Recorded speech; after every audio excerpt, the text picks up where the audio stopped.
Hi, my name is Michael Shatani, and I am a product manager with Dwyer Instruments. Today we would like to thank you for your purchase of our series GSTA gas sensing transmitter.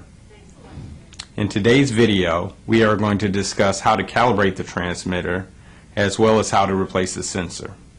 In order to replace the sensor, you will need our A-505 or A-506 replacement sensor. Also, you will need an A-507 calibration adapter, an A-449 remote LCD display, and a Series GSTA calibration gas kit.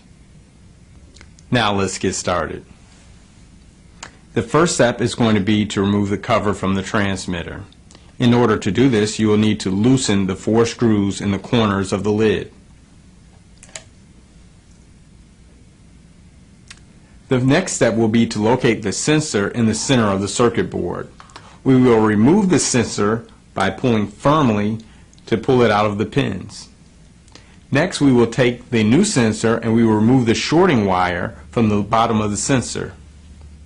Then we will snap in place of the old sensor directly into the pins. We will wait 30 minutes for the sensor to stabilize.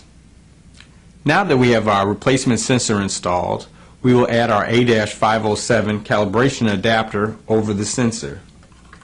We will be sure to snap the adapter onto the housing, and then we will add our A-449 LCD display utilizing the miniature USB plugging directly into the board. The next step will be to assemble the Series GSTA gas calibration kit. The gas calibration kit includes 2 cylinders of gas, a regulator valve, as well as tubing. The first step will be to remove the cap from the gas cylinder. Next, we will attach the gas regulator valve to the cylinder. While we're attaching the gas regulator valve to the cylinder, we want to make sure that we're in a well-ventilated area to prevent any kind of poisoning. Next, we will check the pressure gauge to make sure that there is pressure in the cylinder. Now that the gas calibration kit is assembled, we will connect the tubing from the calibration adapter to the regulator valve. The valve will flow the gas at a ½ liter per minute, so each cylinder should be able to calibrate about 8 to 12 transmitters.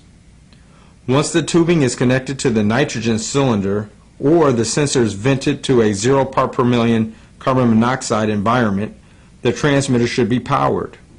The display on the A449 LCD display will show the present detected gas level.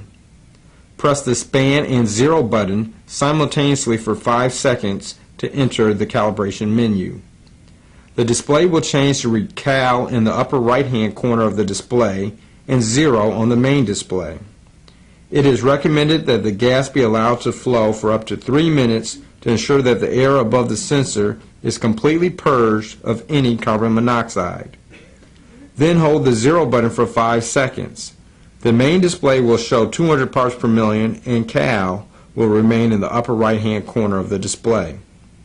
If a gas concentration other than 200 parts per million is being used to calibrate the sensor, the span value will have to be changed by pressing and releasing the span button. The digit to the farthest left will begin to flash. The value button will increment that value. The digit button will change the active digit to the next digit to the right of the current digit. After zeroing the transmitter, we will switch the tubing to the span gas. The gas concentration should be again allowed to flow for 3 minutes at 1/2 to 1 liter per minute. After the span gas saturates the air above the sensor, press the span button for 5 seconds. The display will change to say Cal OK if the calibration was successful, or bad SIN if the sensor is not able to be recalibrated. If the sensor can't be recalibrated, it will have to be replaced. If no buttons are pressed within 10 minutes during any part of the calibration procedure, the unit will automatically abort the calibration and return to the home screen. Now that we have replaced the sensor and completed the calibration of the transmitter, we can reattach the lid.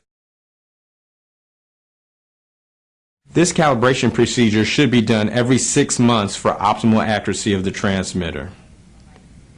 The sensor should only be replaced when bad SIN is displayed on the LCD. If you have any questions about any of the procedures discussed in this video, please contact our technical support team. Thank you for watching.